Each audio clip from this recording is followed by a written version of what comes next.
Okay, so hello everyone, and welcome to the Geek Battle show here on the Extreme Improv Xstreamed YouTube channel, as well as the Geek Battle YouTube channel. Make sure you smash that subscribe button wherever you're watching, whatever you are doing. It is a Thursday. It is time to get freaky. It is time to get geeky, and there's a lot of news today. There's a lot of different things, headlines I've seen over the last few days, different projects, things for us to react to. Now, for me, I'm still reeling from the opening 2 episodes of season 14. Season 1 of Doctor Who.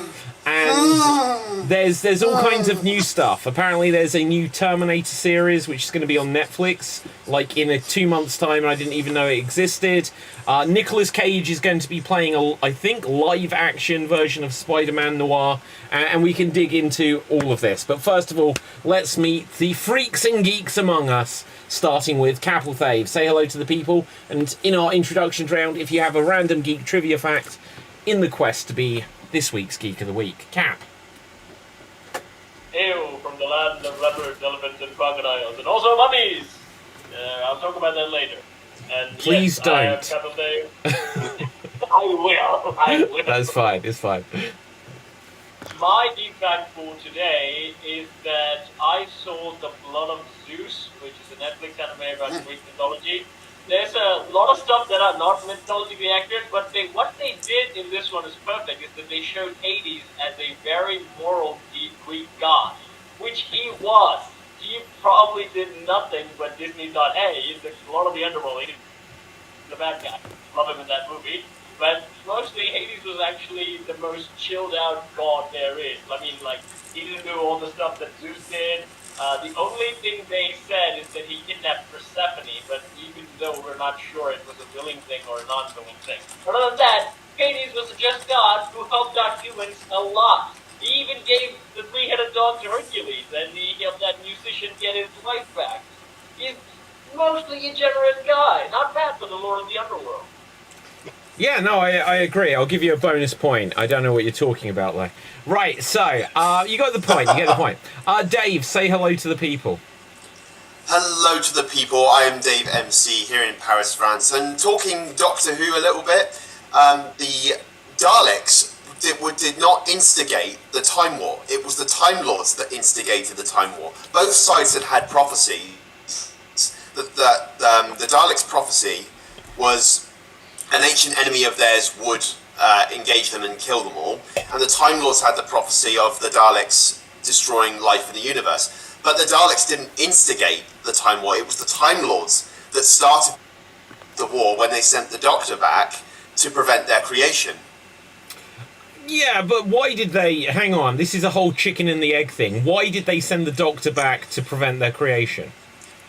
The Time Lords had the prophecy. Yeah. They foresaw a time that the Daleks would destroy everything in the universe and become dominant. So they instigated it by destroying everything. Yeah, so the Time Lords instigated it. They didn't know that was going to happen. They did it out of prophecy. Look, they reacted because the Daleks did something bad. Ergo, they're the instigators. No, it was a prophecy. Look, it doesn't mean it was going to hang happen. on, look, let me put this in terms that Capelthave will understand. Right, if Bugs Bunny was to punch Daffy Duck, and then Daffy Duck goes, "This means war," technically he's declared war, but it was because of what the other guy did. But both sides didn't actually want the war.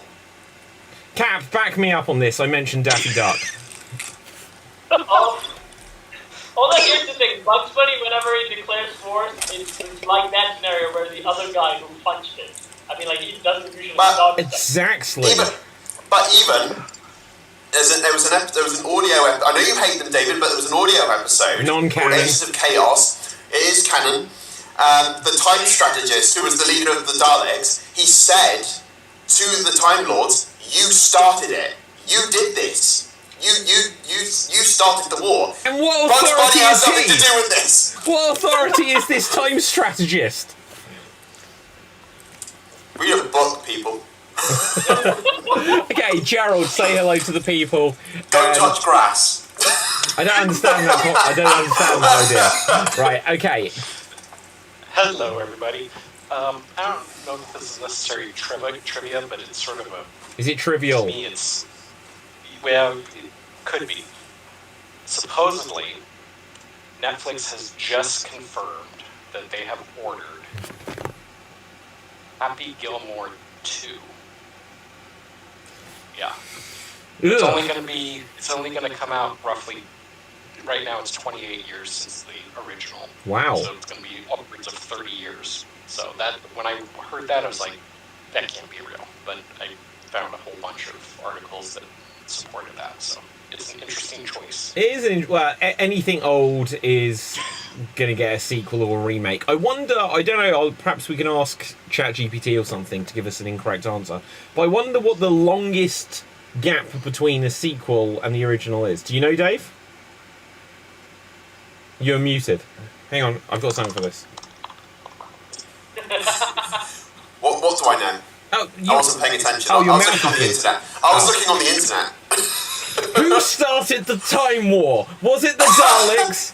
Right, okay, now, look, so the ones that come to my head straight off is like Top Gun has to be up there. Like Coming to America to Coming to America. There's been like, when was like Tron and then Tron the Legacy or whatever? Holy crap. So this is what the internet says. Oh my gosh, we've got the answer. 54 years, Mary Poppins. Ah, yes. There you go, 54 years. Good. That's crazy. So they have the top 10.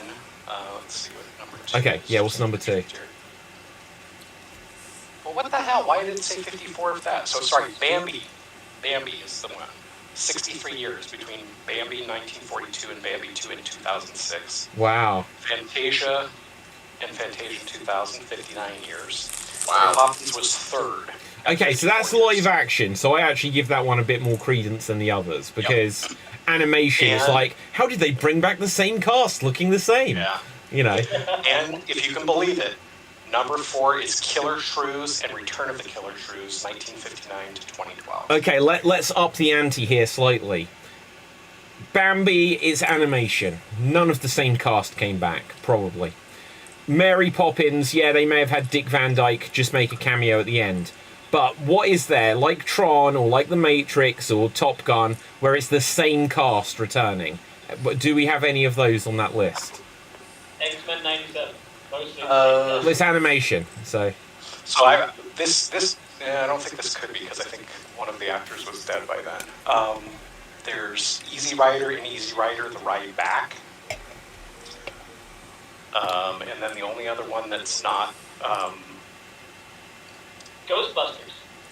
Well, Ghostbusters could be, but they have Shining and Doctor Sleep, but basically they're related stories, but they're pretty much different things. So. Entirely different cast. Yeah. Ghostbusters, so that would have been like 89, I think, for Ghostbusters 2. And then we won't count Ghostbusters 2016 because it was a reboot, even though the cast did pop up for cameos.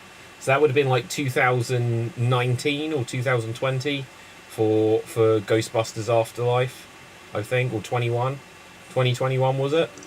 About 2020, yeah. 2021 it says. So what is that, like 22 years? Is my math bad? Is it 32 years? 32 years. 32 years. How about that? Wow. Okay, that's got to be a nominee. When was the first Top Gun? 86, 87, maybe? Wow, 1986 to 2022. Who's a mathematician here? Hit me with a number. I'm supposed to be, but no. 2022. Yeah. 86 to 22. 86. 36 years. 36. It has to be that, surely. Same lead actor. Right. Yep. Direct sequel. I mean, if you like, here's like a different way of looking at it. Because if you get something like Halloween, and then like Halloween Ends with Jamie Lee Curtis, but there were so many Halloween films in between, and she was in several of them. So I think something that continues on doesn't really count. Yep. But something where it's literally, we made this back then, and then we're going to do a sequel. But anyway, guys, there's a bunch of stuff I want to react to. I'm sure there's some stuff that you want to react to. Let's talk Doctor Who. Dave, what did you think of the first 2 episodes? Oh boy. Oh boy, oh boy, oh boy, oh boy. Okay, so I'm going to give Ncuti Gatwa some credit, a little bit of credit. He has got that energy of, like, all that wide-eyed exploration of the universe kind of thing. But he is very cowardly, and it's a characteristic of the Doctor that I do not like. He's very cowardly. Like, in the Space Babies one, it kind of made sense that, it's a creature based around fear, so it's making a frequency. But he definitely did question, why am I running away? I shouldn't be running away. He's still finding who he is as a Doctor, perhaps. Yeah, and it was even, I've only seen bits and pieces of The Devil's Cord. I just couldn't get through that one. And I saw even in that, he was going, I'm afraid, I'm scared. But you're the Doctor, you stand up in the face of fear. And hold on, Dave, hold on. Hang on, am I wrong again? Yeah, yes, I'm afraid so. Okay, so there is an argument which I can say even... Oh, you've got your Sonic as ready as well. If you remember, is it the Family of Blood? The Family of Blood, literally that whole story of him turning himself into John Smith and erasing his own memory was him running away from someone. And well, that was different. That was different. They said at the very end he did it out of, like, kindness because otherwise he'd be merciless to them. But he still ran away. The Doctor the ninth Doctor regenerated because he wouldn't actually kill the Daleks. The reason he ran from the Family of Blood is because they wanted his life energy, his life or theirs. They wanted the energy of a Time Lord so they could live forever. That's why he ran away. Yeah, ran away. I just wanted to really just say for these episodes, Russell, what the fuck were you smoking when you came up with these ideas? Like this, I wanted to like it. I wanted to give it a chance. Like with Jodie, I wanted to give, Russell and Ncuti and all of that a chance. And what they've kind of done is they've made Ruby the most important person in the universe again. They always do with the companions. I'm getting sort of tired of the cliche that the companions are the most important person. Yeah. They are. You don't need to have that. Gone are the days now where you had a character like Tegan, who was just an air hostess. She turns up in the TARDIS and bang, they're going on adventures. Not every companion needs to have, needs to be as important. And even the Doctor himself is like, you've taken away, like you're making him so important. When the thing about him was that he was not important. He wasn't. To humans, he's wondrous. He's a Time Lord. He's doing these amazing things. You can go through the universe with him. But in the purpose of Time Lords, he's not really that special. He flunked out of the school, and I said I wanted to give him a chance, but I can see why people are turning away from it. Yeah, okay, so. Cap, let's come to you, and then I'll give a couple more thoughts, and then we can circle back round. Cap. Finally, the one I was trying to say, when you compared Doctor Who to Looney Tunes, Dave, there was, in the Looney Tunes movie, Daleks made an appearance in it, and they were trying to kill the Looney Tunes, and they ended up killing Mom and the Martian, at least for a bit. That was a thing, David, so you made an accurate representation, or a comparison. What just happened? Cap backtracked a bit and he talked about Looney Tunes again. Okay, no, that's fine. Okay, we'll get to Mum is Alive soon. Okay, so here are my thoughts on the first 2 episodes. Doing I've said in the past, especially during the Russell T Davies era, that all of these seasons kind of followed the same formula of meet the companion, then they have one where they end up on the moon or something, and they have to save a planet or whatever, with a whale or something like this. And the first couple of episodes are always kind of just exciting romps or whatever. This first episode had a spaceship that was piloted entirely by babies, and it was the worst uncanny valley, CGI lips moving, where the rest of the faces were just terrified babies who obviously hated being there. It was They gave awful. the baby I want to throw in there. I'd rather look at Arnold Schwarzenegger baby from Junior than watch that Well, again. exactly, right? Like, but then they were just like, oh, the babies. It's like, oh, and down below there is a snot bogey monster. It's the bogeyman. Now that idea is like, literally, I said this on our group chat. In an episode of Red Dwarf, they make a joke about, oh, we thought there was some trans-dimensional liquid beast. It turned out to be one of Lister's sneezes. And that's a throwaway joke on Red Dwarf, and they literally made the snot monster the thing. And then they did the thing again where it was like, no, we need to save it because the snot monster is a person too, in which case, don't ever kill any of the bad guys. Like, what happened to, like, the Doctor? You know, the Doctor is so kind, but he's also can be harsh and authoritative and merciless. Yeah. He's, like, literally saving a bogey monster because it deserves to live too. It was a terrible first... It was probably, in my opinion, the worst first episode of a season. The second one, if you haven't seen it all, I thought was quite a cool idea. I think they jumped the gun because this might be a tiny spoiler, they linked the Maestro character into the Toymaker, and it's like, we've literally just had the Toymaker episode. You've completely wasted what could have been like a big deal later. Anyway, what's going on here, guys? We've got lots... I was going to say, this is why we should pay... They wanted to pay homage to the wonderful CGI effects of Flash with the babies. So was it a proper homage? It was. What? I would say, Gerald. Imagine I was going to say, I made the reference to it, the Arnold Schwarzenegger baby from Junior. Okay, now imagine that's the only image you ever see from this point forward. Everywhere you go, everyone has that baby face. It's frightening. It's not funny. It's not cool. Stop it. Well, but here's the thing. So, well, just let me quickly say, Cap. So, the film Forrest Gump came out in 1994, and it had revolutionary special effects, where it would have, like, John Lennon, or it would have JFK, and it would be archival footage, where they would, like, CGI out... Well, it wasn't even that. It was just, like, like a green screen out their mouths, and put, like, a look-alike mouth on top, and it would look like they're saying, it's like, how did they get JFK talking to Forrest Gump? And you watch it nowadays, and it looks terrible. This was the same effect. It was literally just the baby sat there, and they just went like this around their mouth, and replaced it with, shall we do something now? I'm Captain Poppy, or whatever it was. And the rest of the face was just the baby looking terrified and bewildered. It was awful. They basically applied the TikTok effect on $1 million show. Yeah, like, honestly, I don't know why they got rid of Snapcam, Cap. But, like, the Snapcam stuff that we used to do on these shows was infinitely more impressive. Dave, I don't know if you're... Yeah, go on.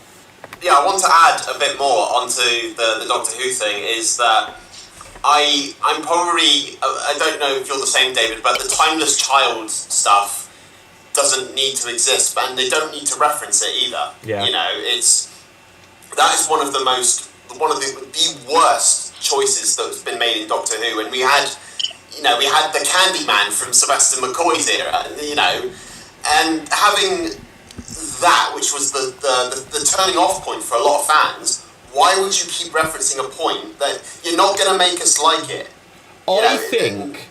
I think the reason they keep referencing it is because it's like they're banding together and saying, no, we made this decision, we're going to stick by it. And they're just going to reference it and say, well, within time, if you keep saying it, people will just get used to it and they'll like it or lump it. Unfortunately, a lot of people are saying, well, we'll lump it then. The problem with the Timeless Child storyline is they never paid it off. So we suddenly find out that the first Doctor wasn't the first Doctor, and that, you know, as terrible an idea it was, the whole idea of the Time Lords being able to regenerate and everything was a stolen ability from this unknown alien little girl who they tortured and forced to regenerate. I'm still not sure why the first Doctor onwards couldn't remember being... like, the fugitive Doctor, Joe Martin, absolutely behaves like the Doctor. So why did the first Doctor then behave in the exact same way, but they don't remember each other? And then we never found out what was the Tecteun or whatever the character was. We never found out the payoff of why that happened, where the Doctor originally came from, why the Doctor was called the Doctor in the past, lost their memory, and then called themselves the Doctor again. And then also that they erased the whole universe except for Earth, and they haven't paid that off yet. They they haven't done anything to fix it. But anyway, have they had a lot of turnover, like with the producers and directors? Yes and no. So when it came back in 2005, it was a guy called Russell T Davies who has just come back, and now he's taken it over again. After him, one of the people that had written on the show, Stephen Moffat, took over for several years, for 2 Doctors worth. When Jodie Whittaker came in as the Doctor, it was Chris Chinballs who took over throughout Jodie's era, and now it's back to Russell T Davies. So literally, there's only been 3 different people in charge, and then one of them has come back. Such a massive story gap. It was this Chris Chinballs, and literally, when you look at the earlier episodes that Chinballs had written before he took over, truthfully, I thought they were some of the worst episodes. They were, yeah. All these episodes were... they were all timed events. You remember that in 42, it was all a timed event. They had to escape a ship and get it away from a sun in 42 minutes. And most of Jodie's stories are, we have a time limit, we got to go here as quickly as possible. Yeah. And they seem to think that, the funny thing is as well, Chris Chibnall, during the 80s, he was a fan of Doctor Who, and he complained that Doctor Who was getting, cliche. He was saying, the monsters are all just people in rubber suits running around, and he's doing the exact same thing that he was talking about. Yeah. Oh my god, so, look, I just looked up what episode he wrote. We can get off Doctor Who in a moment, guys, because I know you're all dying inside. But 42 was his first episode, season 3. Then The Hungry Earth / Cold Blood. I don't like this Silurians episodes. And then Dinosaurs on a Spaceship. Literally, they made a Doctor Who episode based off the joke of, it'll be like snakes on a plane. And then The Power of 3, which sucked. Right, anyway, I'm done on this. Has anyone else got stuff they want to react to? Go on, Dave, one more. Give it one more. Go on then. No, I was going to say on something else. Oh, go for it. So a few days ago, I went to watch Kingdom of the Planet of the Apes. Yes, and no. I give it a yes. I give that film a good. I say go and watch the film. It's got some really interesting points. There's a little thing in the beginning with Caesar. There's like a tiny moment with him, and it's set many generations after the fact. I think I said this a few weeks ago on another Geek Battle. And you get 3 kind of, without going into spoiler territory, there's 3 kind of perspectives on Caesar throughout the film. You've got one which is they've never heard about him. They've sort of forgotten who Caesar was. You've got an orangutan who's like they're the followers of Caesar. So he follows Caesar's teachings about apes shall not kill another ape, and he taught compassion towards humans. And then you've got Proximus, who has sort of distorted Caesar's teachings a bit. So and the human character, the human female character, she's okay. Yeah. But I kind of, for me, that was the turning off point towards the end of the film. It's like, wait, hang on. I thought all the humans weren't able to speak, and then suddenly all these things are happening, and the film is good. I would say the film is really good. It's got some really good messages, really good points in it. Wait, when just in this film the humans can't speak? So except for Siri, she's special. Siri can speak. When is this set? Because the last 3 humans could all speak. It's about 300 years or so after the fact. But I tell you, they do have some really good homages to the original Planet of the Apes. They have a human hunt scene, and they do play the horn sound effect. There's a bit of the music from the first film. And at one point, there is a human doll that makes the noise the human doll made in the Planet of the Apes film. And yeah, it's not doing like, look, here's homages to Planet of the Apes. Remember how good this movie was? No, it was really good. There's some really good acting from the ape characters, and really good story following Noah as well. I really enjoyed it, so I'd say go and watch it. Okay, good. That's cool. Anyone else seen that? It looks good, but I've not seen it. I'd like to see it. I really like the last three. Yeah, I'd say it's directed by the guy who did Dawn of the Planet of the Apes. So it's in. I think the guy who did Dawn, he did Dawn and he did War. So I think bringing that guy back, it was really good. Yeah. Hi Tim. My whole pull to the film was Tim didn't have any word in it. He's gonna say goodbye. Introducing Dave. Okay, Tim, you can come in at any time. Do you have say hello to the people and give us the geek facts that we have all been waiting for?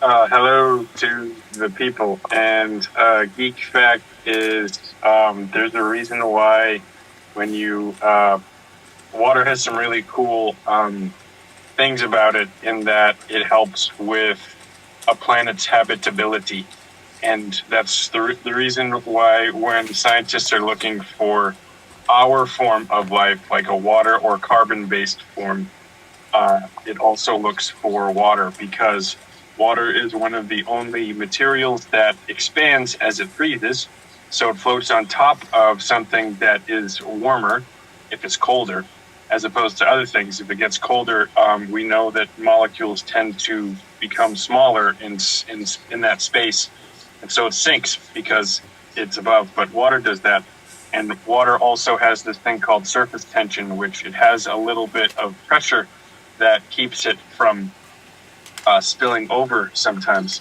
So we can often see a bug might be able to float on top of water because of that surface tension.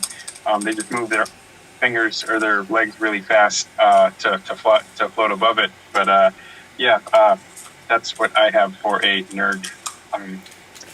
Okay, I'm going to give you a point there. Now, what?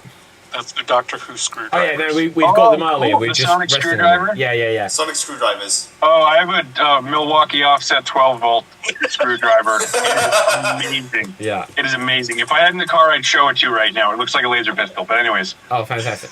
Okay, what I will say on that though, Tim, is like I get so much space stuff sent to me. Well, it's not sent to me, just shown algorithmically to me on like TikTok and stuff, where they're trying to like say that they've discovered these Earth-like planets, and there's so many out there that have got like water and stuff on them. So I think it's only a matter of time before we are able to send something out far enough to send us signals back, which will show that there are life on other planets. And Well, it could be bacterial life, or it could be life in a different way. Like, we only know how... Yep. Or we send out Silicon something, or they some reply other back, form. Yep. and they reply back, be very, very quiet. There's alien footy cats around. Just be quiet. Yeah. Yes, the Fermi paradox, you know? Maybe the reason why there's no life out there is because they know that it should be quiet, because there is some big kind of life out there that eats everything, or is like evil. Or it's like a War of the Worlds scenario. They're watching us, and they're just like, give it a few hundred years, they'll kill themselves. You know, they've got TikTok, so they'll all be dead within a month. You know. I'm very cynical of it. I think there are aliens of some sort. I don't know what exactly, but that I prescribe to the idea that we're too stupid and below them, so they're just not even. They ignore us. They're like, what? Maybe they just don't see us. Yeah. Well, I'll ask a question then. If any of the like film or TV alien species were the first to make contact with humans, what would it be? Like, if you could decide a film or TV alien that could make contact with Earth, who would it be? A film or TV alien to make contact with Earth? Yeah. Well, I think it's got to be the Vulcans, right? They'll tell us what to do next. I think aliens from Space Jam.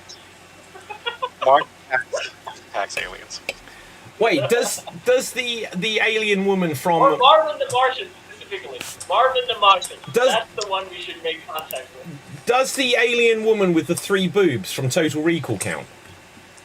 I didn't go for it if you want. I mean, If you're like that, David, then yeah, I don't see why not. So there's a movie called Legion, and it has I forget what the guy's name is, but he plays he's the Jasper voice for Iron Man. He also plays Vision, and Paul Bettany. Paul Bettany, yeah, Paul Bettany. His character, he plays an archangel, and it's the apocalypse, and it's like the protagonists are holding out in a dusty old diner in the desert off of a highway. And I think the biggest thing that Paul Bettany's character in Legion shows is hope for the potential of humanity. And if, some people hypothesize that Jesus may have been an alien and he just believed the best in humanity, and like that's sort of his thing. But my guess is if there was a species that was wanting to contact us, they'd probably see it through that aspect of like the potential that we have. So but like, there's a you go on, Cap. You want Sanguinius from Warhammer to drop down with angel wings, but remember he has the Imperium of Man behind him, and that's not kind.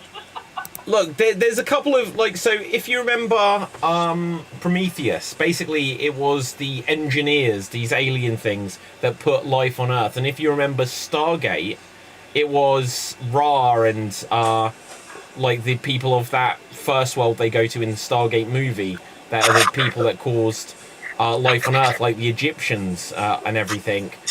So, and that explains a lot of that. In fact, Capelthave, your background before it went all weird was Mum is Alive. Tell us a little bit about these Egyptians. Bring up Mum is Alive just so we know what we're talking about again, please. The mummy's in Sri Lanka. That's what we're The mum is in Sri Lanka. Do you have Sri Lankan mummies? That's what he was. That was the teaser.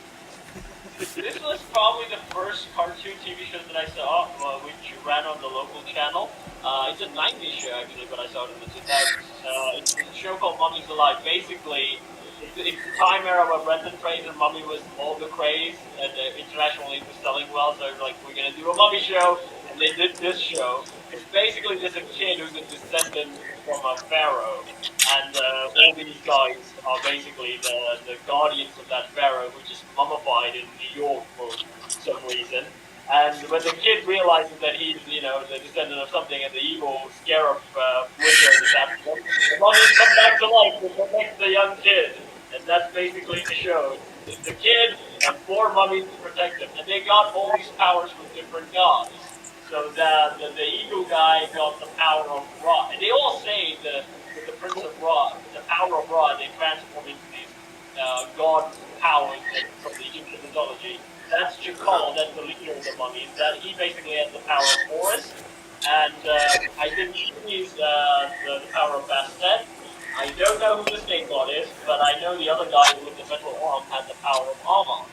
So basically, god powers with the mummies, and they're fighting a scarab wizard thing. It's cool. It's action-oriented. It's cool, and they have the best theme song. Okay, awesome. We should just acknowledge Dev. Say hello to the people. Hi, I'm Dev. And sorry I'm late. I was sunbathing outside and I realised the podcast was on. It's all good. It's all good. There has actually been like warm weather in the UK. Like, it's so weird. Yeah. Dev, now, look, not meaning to backtrack on things, but did you see Doctor Who? No. No? Oh, okay, then we'll move forward. Thank God, Dev. Thank God you said that. Right. Me and David will fool you in, Dev. Please don't. Okay, Tim, if you've only got limited time, Tim, is there anything you've got to react to? I just saw the first 3 episodes of season 3 of The Witcher, so not much. Oh.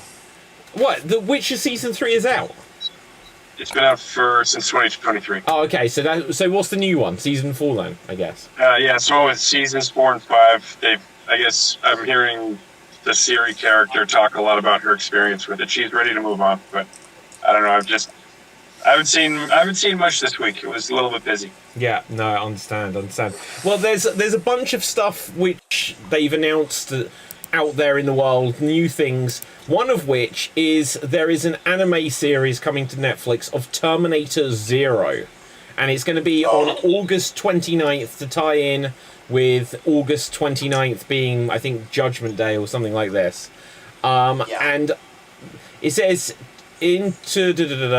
A future war raged for decades between the few human survivors and an endless army of machines after the AI, it had to be AI, didn't it, known as Skynet, gained self-awareness and began its war against humanity in 1997. So, yeah, I'm intrigued to see. I think, do you know what, I haven't seen the trailer. I don't know if there is a trailer. I think there are photos. I'll bring this up so that we can see it. Let's bring this up here just so we can react to it a little bit. So, I think it looks decent. Wow. Yeah. I think this is the smartest thing they could do with the Terminator franchise at the moment. I think this is the same team that did Nightmare of the Wolf, because the animation looks very similar, and I think if they are doing it, they'll be good. Well, it's just like they've damaged the Terminator franchise for 4 movies straight. Okay, so I can bring it up slightly bigger here. Oh gosh, go away, you pop-up. Wasn't one of them like a Die Hard movie too? A Die Hard movie? Wait, no, it's a Jai Courtney. I'm sorry. Oh my god, Jai Courtney. Ugh, ruins everything. Right. But yeah,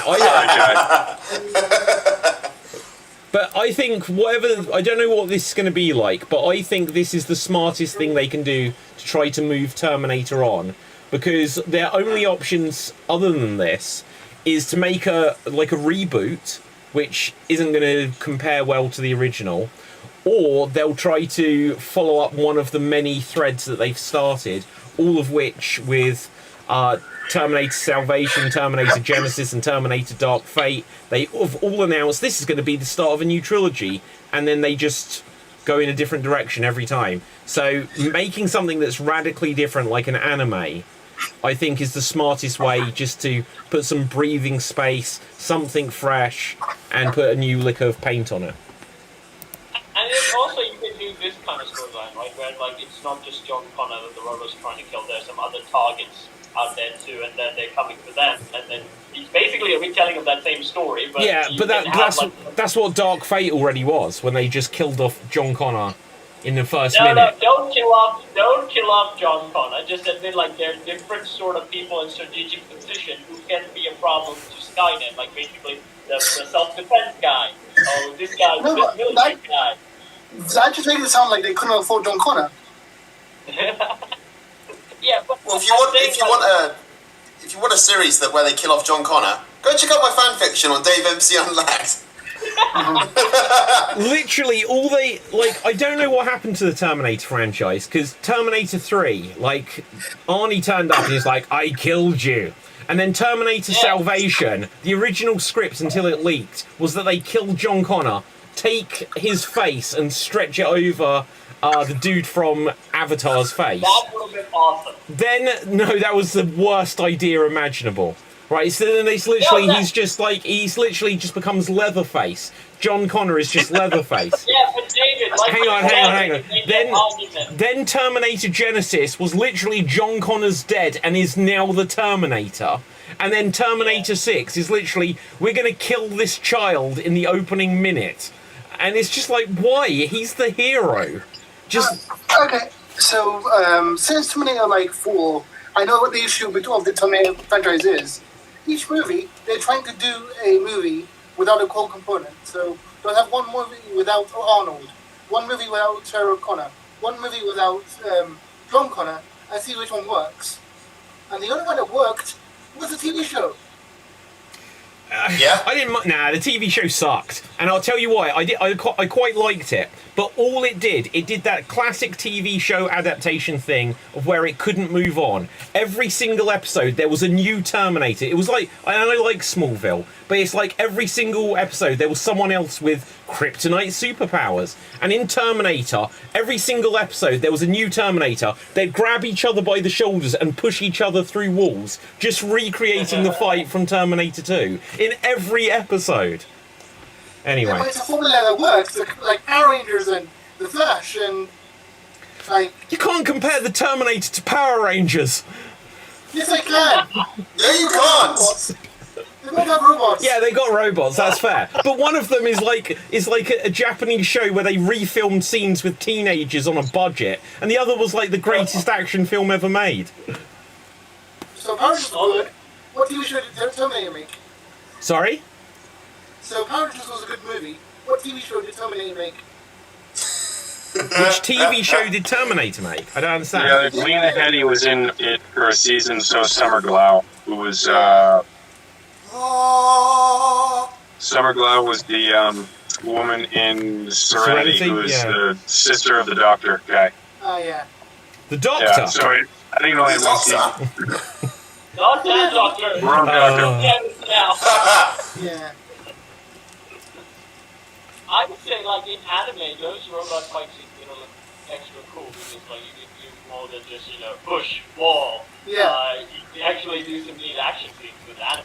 Like, if you want to see cybernetic, like, fight scenes and stuff, check out the Captain Laserhawk archive. The Captain Laser, like, Captain something Hawk anime on Netflix. The anime I really enjoyed was Castlevania.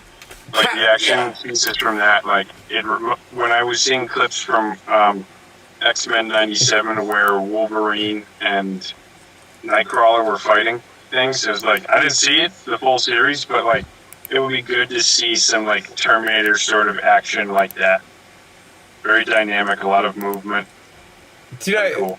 Captain Laserhawk, it brings back to me, on Extreme Improv about a year and a half ago, we had a joke with our friend Jimmy Mack, who passed away, where we said about, like, the most over-the-top, like, action hero name you could have, and Captain Laserhawk. It's kind of like in Cobra Kai, how they're like Eagle Fang, but we came up with Federal Agent Dick Pound, and Captain Laserhawk sounds just as implausible. Captain Laserhawk. Richard Pound. David, you didn't get Will Smith's name from, what's that After Earth movie? Cypher Rage. Cypher Rage. Oh my god, I need to look that up. Okay, slight spoilers. The reason I loved Captain Laserhawk is because of one scene. Okay, what is that? It has Rayman doing drugs off a cow. Off a cow? Yes. Dairy free, I guess. Wow. I gotta get going, guys. Good to see you. Tim, pleasure as always. When did this anime came out? Last year.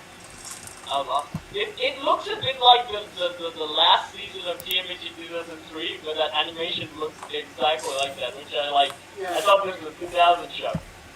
Yeah. It's like Rayman is a newscaster in this show.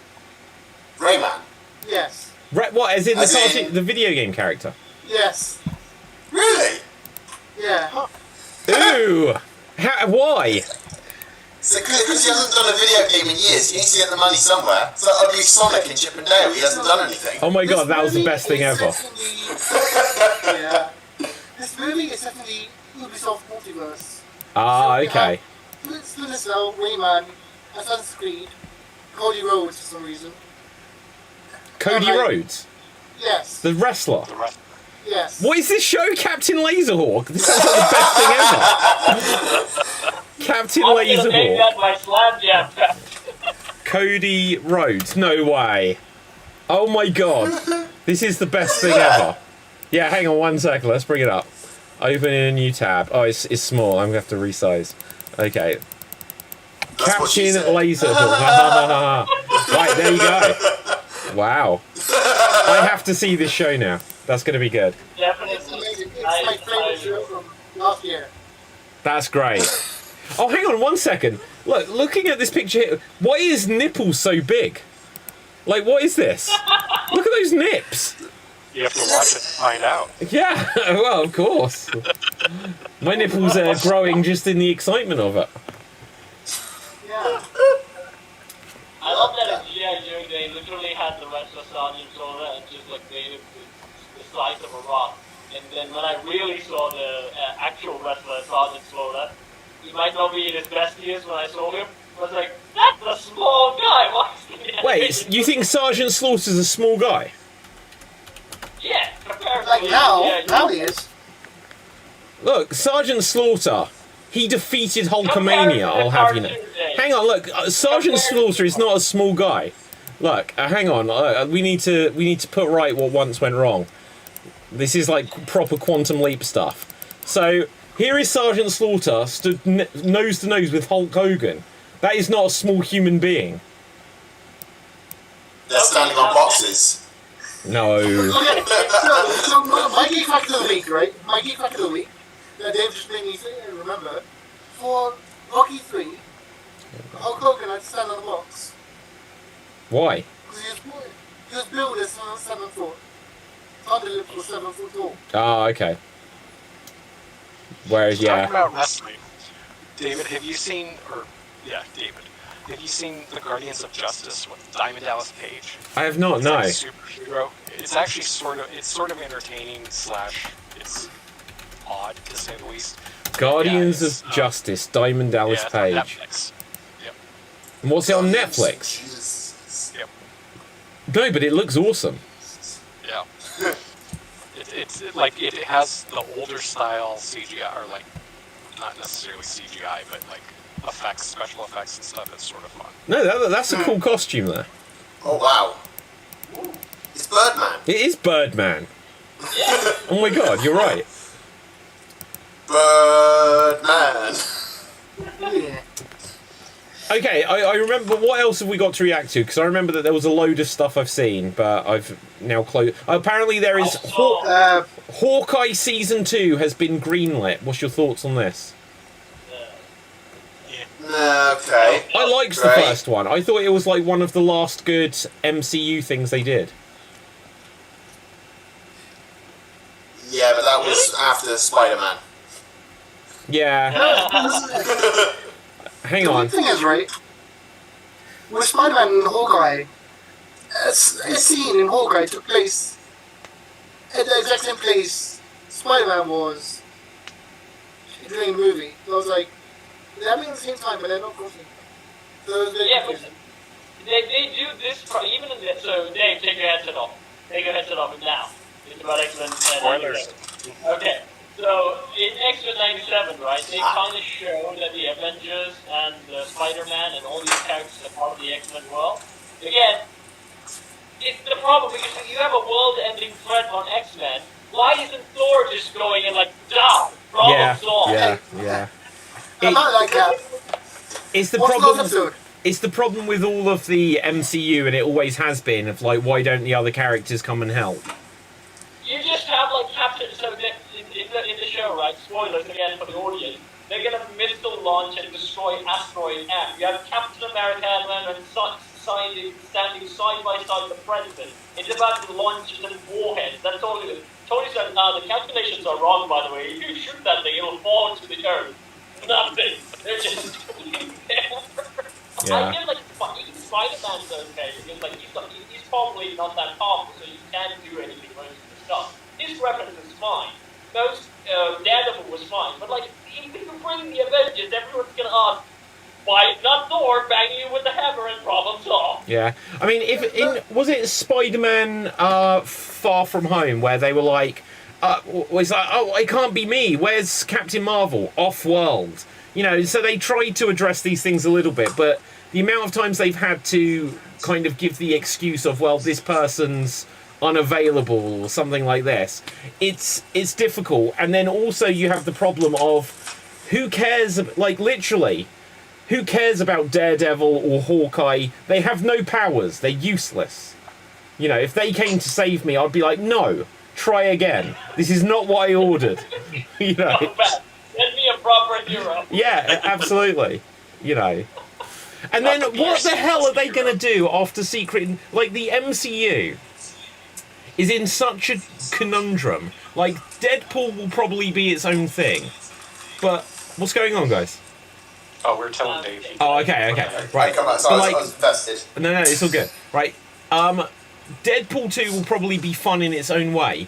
But how are they going to actually ever address that they've got the Sarah Connor from the bad Terminator movie has the powers of every Avenger? Like, Because magic.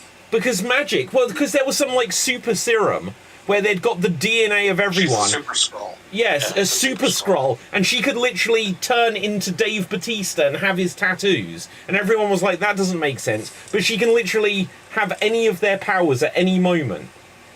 Some of the powers are... Okay, Hope is basically gamma radiation poisoning, so how did you get that without, having super cancer.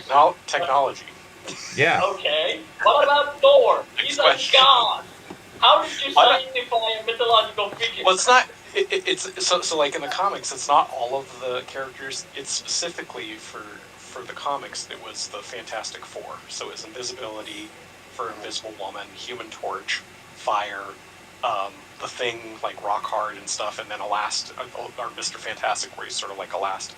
And how cool would have it been? Imagine if in Secret Invasion, or whatever it was called, Secret Squirrel, right? If they'd said like, oh, we have this special like weapon, and it's this injecting thing, and they were like, well, what does it do? Well, it gives you the ability to turn into flames, and it gives you the ability to turn invisible. Everyone watching it would have been like, oh my god, this is a reference to the Fantastic Four, and they wouldn't need to say it, and it would start getting people pumped for the Fantastic Four to be a thing. But instead, it's like it's got everyone's abilities. Yeah, I can explain that. Go for it. They tried to do Fantastic Four, but when they were doing Secret Invasion, when they were filming it, they didn't have the rights to it at the time. The rights to what? Fantastic Four. Yeah, they did. Yeah, they did. They've had. Yeah, they did. Like the Secret Invasion only came out last year, and they've had the rights to the Fantastic Four since they bought Fox. So, yeah, that was like years ago. It's taken them years to get the movie underway, because like when Secret Invasion came on TV, we'd already had Mr. Fantastic in the Multiverse of Madness. Huh. Yeah.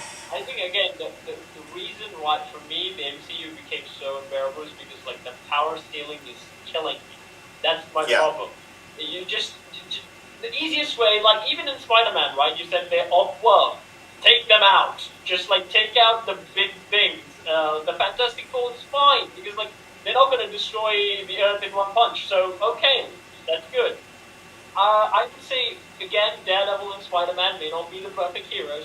They can make appearances because again, their impact in the world is very small. That's how you handle multiverse stuff. Just like small things. You can have a grand movie where you can plan, like I think Infinity War was, all the reason was good. With so much characters and cast, they were able to manage things a lot. Endgame, they kind of fumbled a little bit, but again, it was okay. So if you can do stuff like that, then do it. Otherwise, just hold off on these superpowers. Well, but also, I mean, the other thing with the MCU is the double-edged sword of integrating all of these characters together, because again it brings up the issue of, well, why wasn't so and so there if they're all in the same universe and everything. And then additionally, and this is I think where Disney's had some faults with it, is they try and make it so that you need to watch everything, and there's just too much. And a lot of it lately for the last handful of years has been crap, and it's like, why am I going to waste my time and effort on X, Y, and Z when it may, or sometimes like there's teasers that never, again, they just drop them and they don't, nothing happens with it. Dave? Yeah, I think I made this point. I think following your point, John, I think they've made the MCU too big. Like the MCU universe as a whole is too big, and you're able to contain it in a comic book. You can say, oh, you got this. You don't need to read like a Venom comic book to understand the next Captain Marvel one. They like you said, everything is interconnected. Like everybody's got some sort of connection somehow, and with a vast variety of characters, and it's like picking and choosing which ones will fit into the universe. And like Kat was saying, the power scaling of it all as well. Like picking a character who's someone like Daredevil wouldn't go up against Infinity and Eternity, for example. It just you wouldn't pick a multiverse threatening enemy against someone as tiny as Daredevil. Yeah.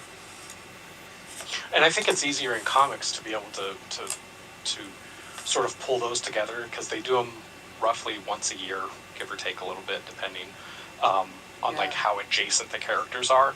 But it's easier to do it because you have people tend to engage and focus on like one character or a handful of characters. So like if I'm into X-Men, I'm probably going to read all the X-Men stuff, maybe Wolverine. I might touch into Avengers or something, but unless it's like a overarching one, I'm probably not going to deal too much with Spider-Man.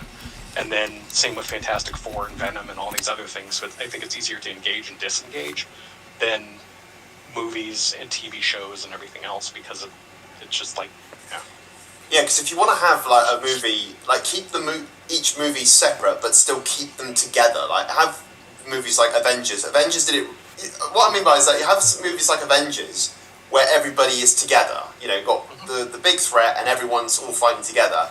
And something like Iron Man 3, they reference, what was it like in the wormhole? You know, call the Avengers for help. No, I'm going to deal with this myself. Keep a solo character as a solo character. They don't need to reference everybody else. You know, and unless something like in Spider-Man's last movie, I think No Way Home, where they had Doctor Strange as part of the plot. You know, not make it so, you need to have a Doctor Strange movie and you've got to have this person and this person. They've got to throw this guy in as well. Stop making your universe bigger than it needs to be. Keep it condensed, but still have it that way. Don't force those interactions. Make them more naturally part of the story, and put the story first, where you may or may not have those other characters. Yeah, go on, Dev. Yeah. Does Spider-Man still have that weird rule where he has to appear in a movie with another Marvel hero as part of the contract? What, Spider-Man? Yeah, that was like Marvel. That's a really good point. He always has, hasn't he? Yeah. Yeah, one was Did Tony it? Stark. One was Tony Stark. The other one was Samuel L. Jackson. I mean, Yeah. Yeah. Wow, that's a really good observation. Yeah, like Then Tony Stark. Fox said, you can't have him like solo by himself. You have to have Why? a hero in the movie. Well, I reckon they were like, if we're letting you have Spider-Man in like an MCU movie, give us some of the star power to help it do well. Yeah. Sony got them good. But then when they Sony did a bad deal, because then when they did what's it called? Not Venom, Morbius. They were like, here, take Michael Keaton for the most confusing post-credits cameo of all time. They didn't give him anyone good. Although I say it again, I am still excited for Kraven because the guy gets bit by a lion and he becomes Lion Man. I'm all for it. Okay. We didn't get any cameo in what's it called? Madam Web though. What went Speaking wrong of there? which, I think that comes to Max in the States this week or next week. Oh, we didn't get Are Max. they that desperate that they need to put it in Max? Yeah. What is that, HBO Max? Yep. Oh, they should definitely go on to Disney Plus. I think the other Spider-Man ones are on there, right? It may. Do you want people to unsubscribe from it? Because that's the best way to do it. Hey, Madam Web's coming to Disney Plus, and unsubscribe. Hey, if they couldn't do that, Madam Web won't do that either. Although, I did hear a rumor recently that MCU wants Sydney Sweeney as Black Cat Everyone does. for the next film. Yeah.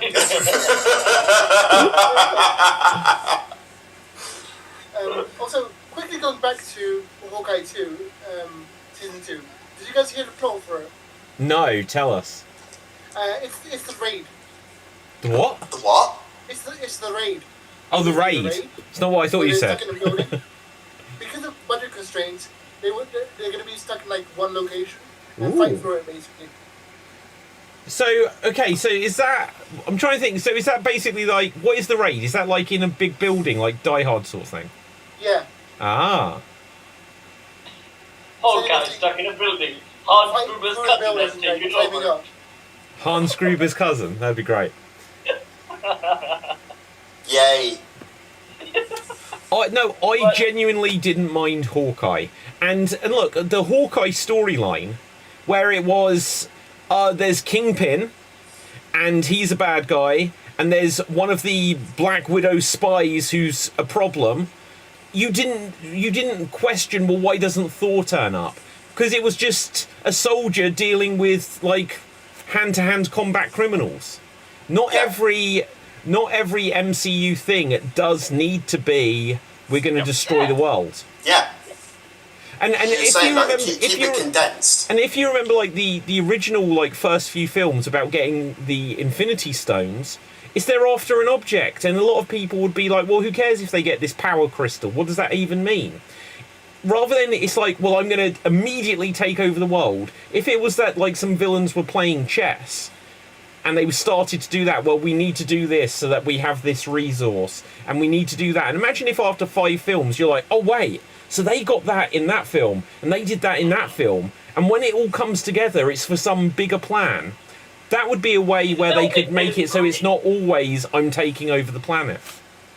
Yeah. Isn't that what they did in the movie? Like in Captain America 1, they had the Space Stone where, like... Yeah, no, that's what I mean. It worked for the Infinity Stones, but along the way, everyone's trying to take over the world. Why don't they just have it? Because, like, when Loki... like, even in the first Avengers, and I get it, the first Avengers film had to be big scale. But realistically, if he was just as a minion of Thanos trying to get stones and stuff at the time... then he didn't need to be taking over the world. And then, like, when you have, like, Thor or whatever, what was the other recent, like, Guardians of the Galaxy 3? No, not everyone needs to be taking over and destroying planets every single time. You could just... The Guardians thought they didn't, right? The Guardians thought that was But isn't that, like, where there was, like, Earth 2 or something that they destroyed? Yeah, but that was their own Earth. Yeah, I know, but it's still... Like, okay, so if it's not Earth, it was still Earth 2. Yeah. Yeah. Yeah, and again, it was narrative into like such a plot where you... Cap, I'm just a bit worried that ever someone was going to destroy Mars, you'd be like, that's not us, it's fine. I mean, they got the Martians, they can deal with it, who cares? Yeah. I would say this, I think some villains again taking over the... I think basically right now, like every Marvel, okay, how are we going to write a villain? What's going to be his purpose? Try to take over the world, like Pinky and the Brain. Wait, yeah, it's like what Dave said, it's just too big all the time. And the thing is that, like, I can understand Loki taking over the world, he most certainly can. You're a guy with Nazis, they have a literal thunder god, what are you going to do? Yeah.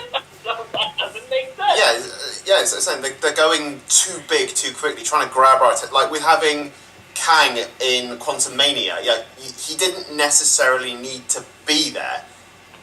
You know, when you get his entire plot of him wanting to escape the microverse and take over the world, it's like, guys, what are you doing? You don't need to have... Kang doesn't need to be here. You know, keep him in...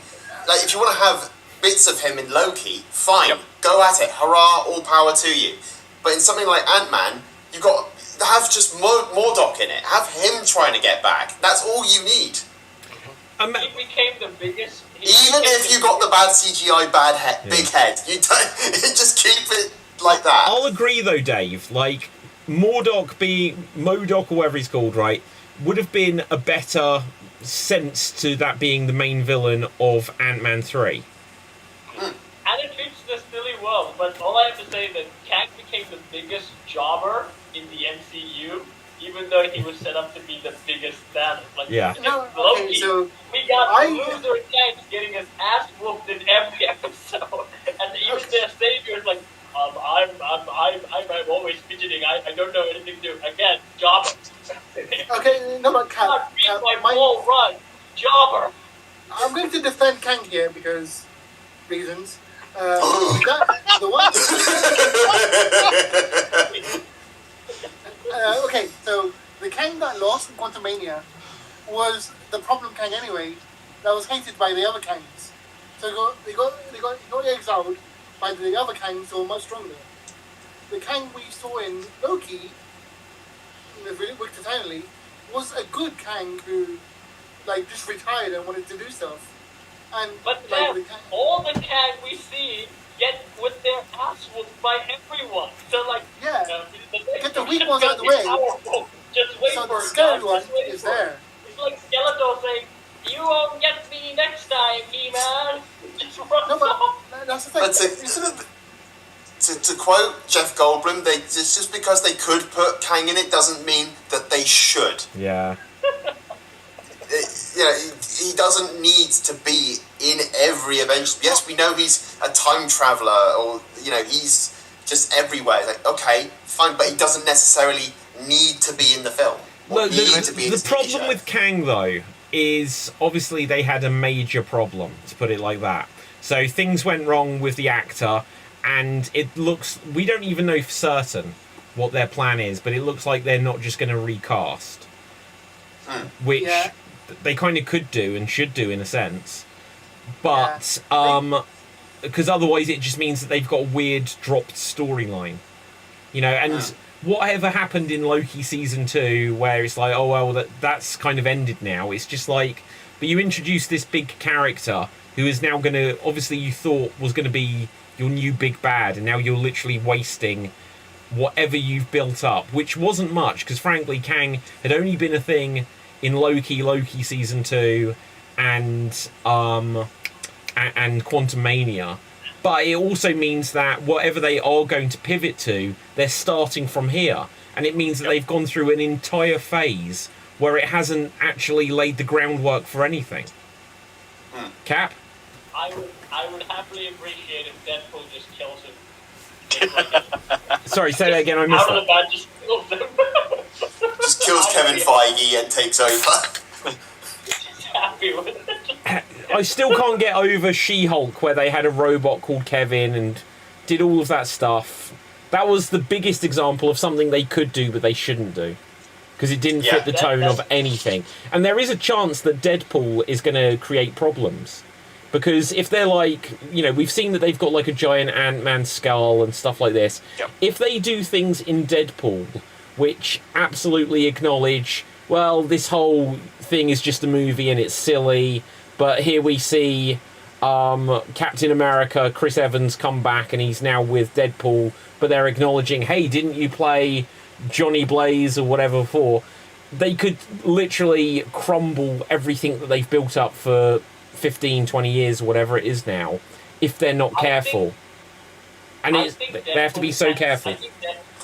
I think Deadpool can get away with some stuff. Again, he's a mean character most of the time.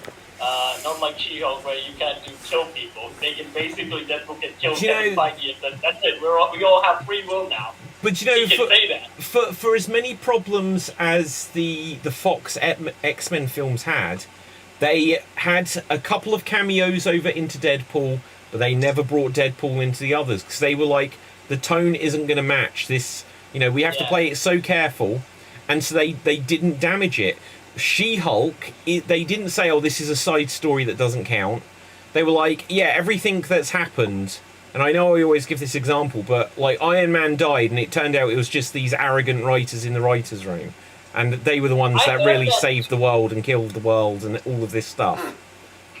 I heard that She-Hulk, or the actress or something, had problems with Ryan Reynolds because, like, they were supposed to have like she was supposed to be a part of the movie, and again, Deadpool, if you can kill her, great.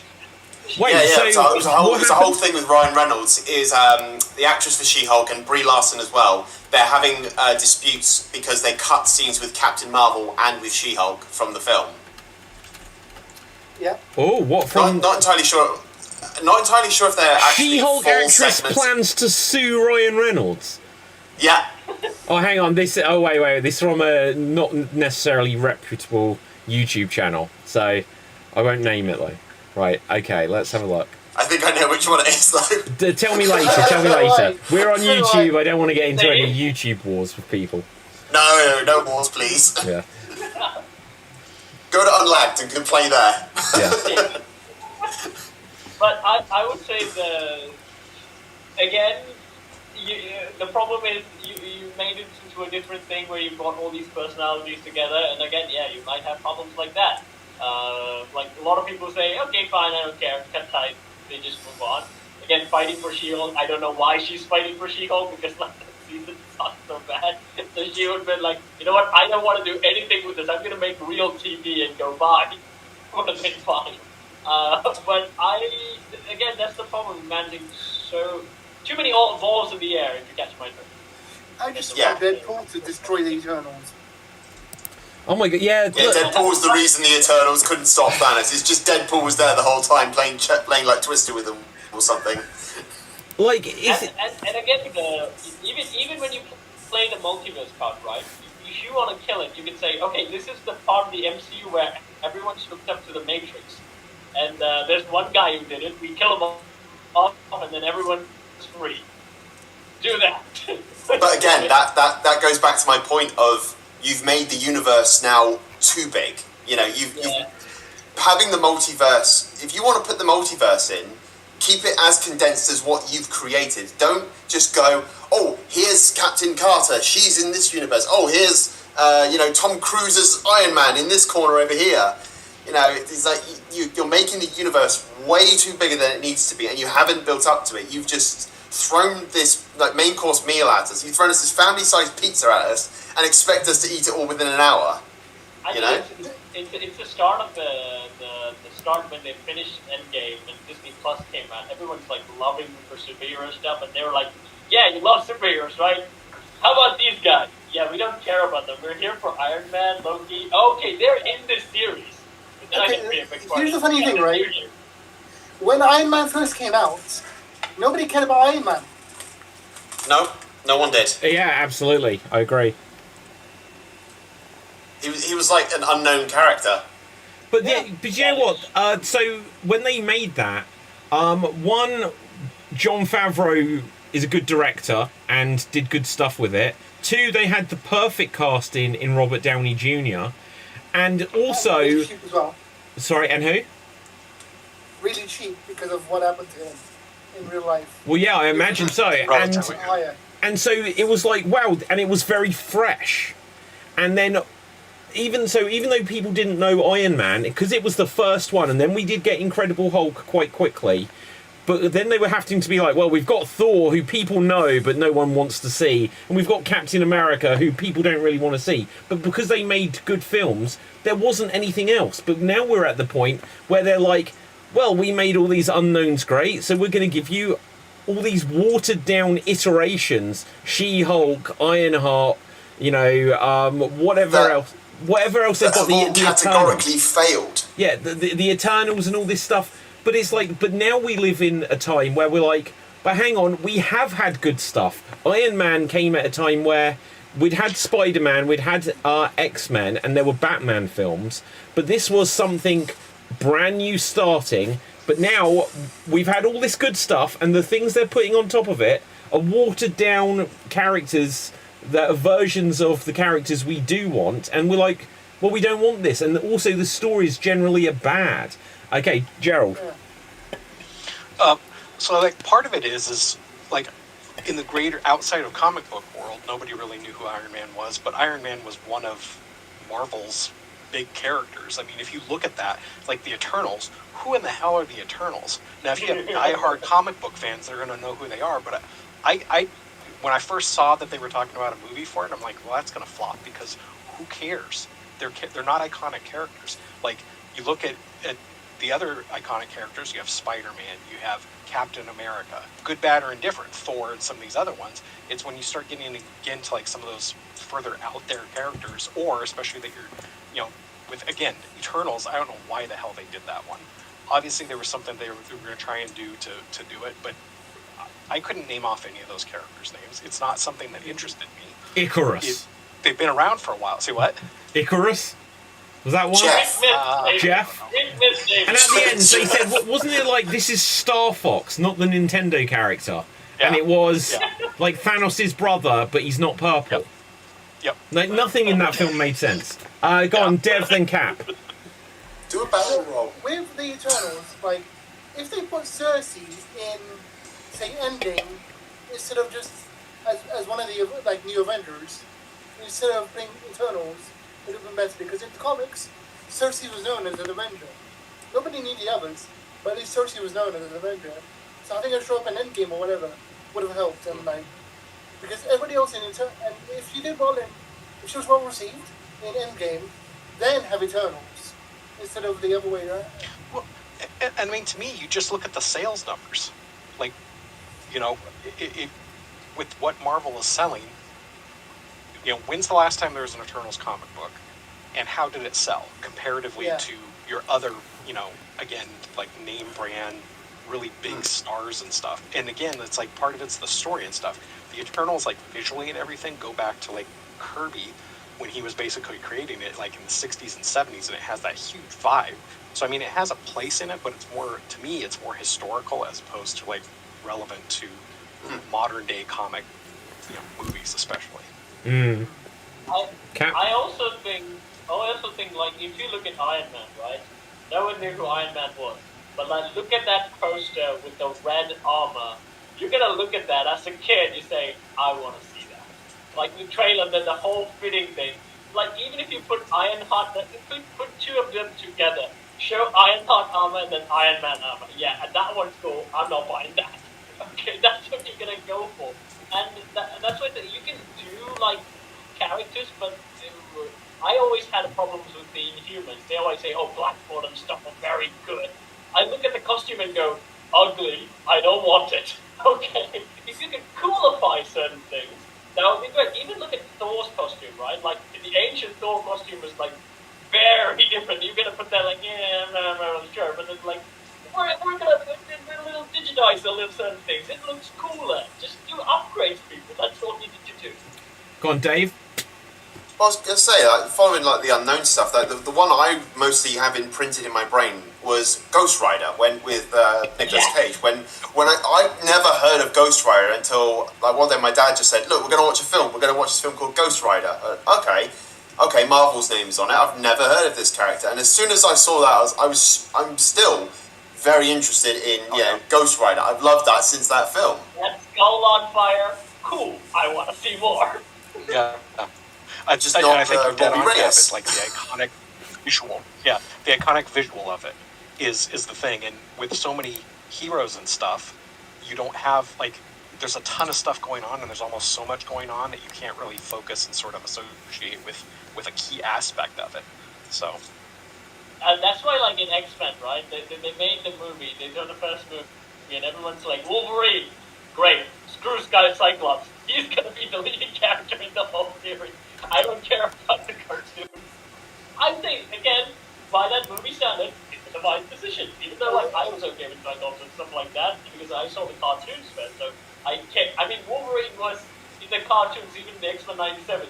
Not really, like, even the new animation you can see, like, that face, I'm not doing that. In '97 redeemed Cyclops a lot. Cyclops is a good character now. As opposed to his comic book counterpart, because he is a dick. Yes. I think he was, in a sense, like, at least in the 2090s, I would say, he would come off as the Superman character of the X-Men, where he's the Boy Scout, like, you have Wolverine, the edgy guy like Batman and stuff like that, and he was the Boy Scout of the troop. At least that was the shows. No, but like, Cyclops was the Boy Scout who would snitch on you for anything he did, though. Yeah, I saw him do it. To this day, I don't like Cyclops. Yeah. Sir, Wolverine's killing those kids out there. I saw him do it. We know. You blew a hole in the biology department. But is it? Although this I'm not clear about Cyclops. I saw in Wolverine and X-Men, like Sinister mentioned, like Jean and Cyclops are the most two powerful mutants on the planet.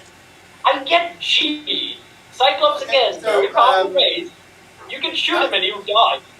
Okay, long story short, Mr. Sinister has a fetish for Cyclops and Jean.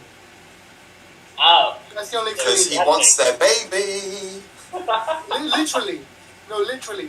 He thinks their combined genetics makes the ultimate baby, so he keeps trying to, like, clone them. Yeah. It gave birth to Josh Brolin. Yeah. but like my question is, like, he's a guy with lasers. Again, she's very powerful. He's just a guy with lasers.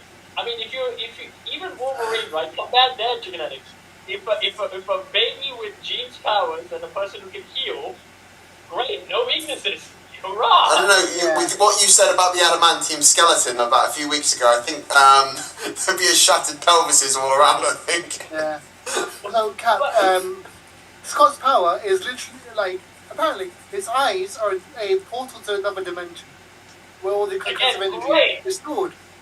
Again, great, but if you shoot him, you'll die. This is his weakness. Or if you keep him in a blindfold, you're good to go. Peekaboo. Yeah. Okay, guys, we're going to have to begin to wrap things up. Just because Extreme Improv is going to be on in like 8 or 9 minutes or so, whatever. But so like this week's Geek of the Week, it's me. Okay, so what can I say? Hacks! Right. I call hacks! Right. Recap! Wait, so hang on. It says here Madam Web has reached #1 on Netflix top 10 movies list since debuting. I was gonna say, yeah, I found out subsequently it's Netflix, and it just came Madam out. Web is on Netflix. No, At least in the state. and Dave, you know why? Because it's a similar situation to Morbius, where people are like watching as a It's meme. Morbid time. Wow. No, Watching I. as a meme. They're trying to get a re-release to lose more money. So Netflix are there going, Madam Web is our best show that we put on Netflix, hurrah! Yeah, we're just watching it to see if we can get some funny clips from it. Oh, it's important. Skip. Oh, it's a plot point. Skip. Jumping off a building. Meme. Yeah, it's not on the UK. It's not on the UK one. That sucks.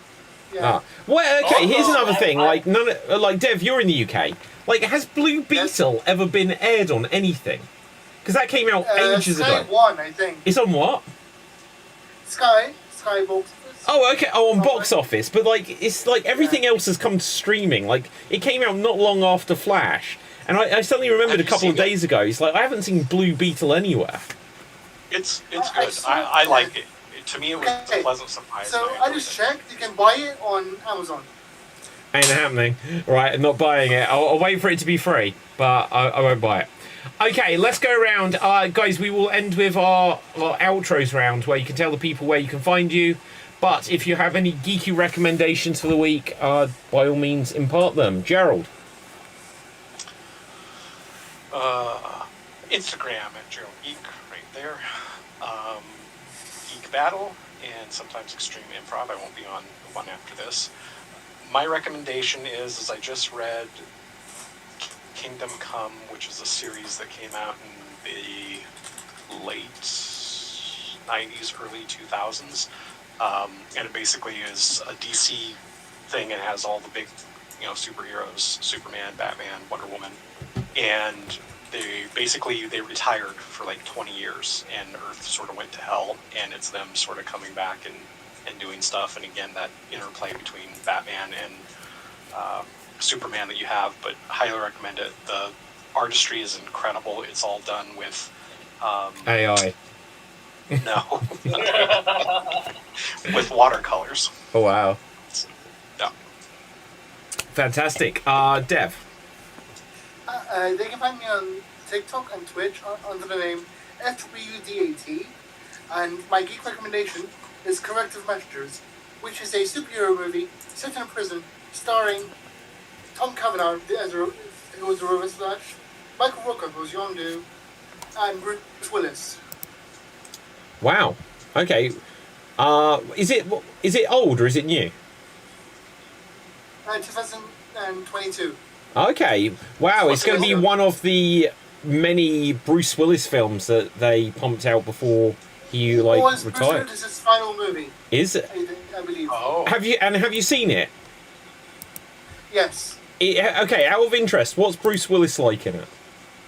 He is a psychic who. No, but like performance-wise, like what what's he? Performance-wise, it's clear. Like it's more like driven compared to the others. It's not like the standard director. It's not a standard direct-to-TV performance, basically. Yeah. He actually tries in this one. Okay, so because like I saw a couple of these Bruce Willis films that were made in this period, and there's so many quick cuts. It's like literally as if they're like feeding him lines, and like you'll see. Yeah, no, like it's so sad what he's gone through. Yeah. But then also there's the whole side of it. Is like when this came to light and the amount of films he's made. It's like, God, how much were they exploiting?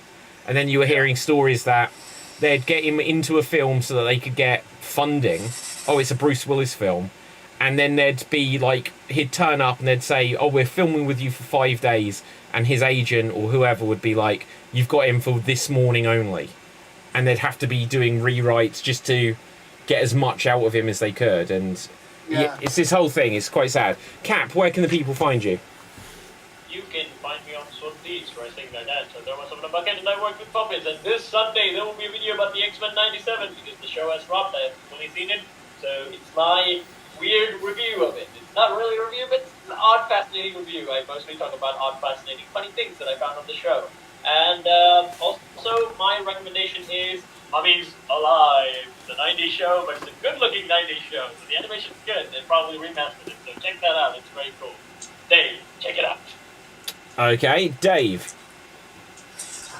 You could find me here on Xstream on various shows, Geek Battle and Xstream Improv. Check out my YouTube channel, Dave MC Gaming. We've just started a new series of Dave MC versus Aliens versus Predator. So if you want to see me scream my head off at some aliens, go ahead and check it out. Check out my podcast channel, David MC Unlagged, where it's my podcast channel, and check out my Terminator fanfiction. It's still up there with a review coming up for my recommendation, which is Kingdom of the Planet of the Apes. Go and check out the film.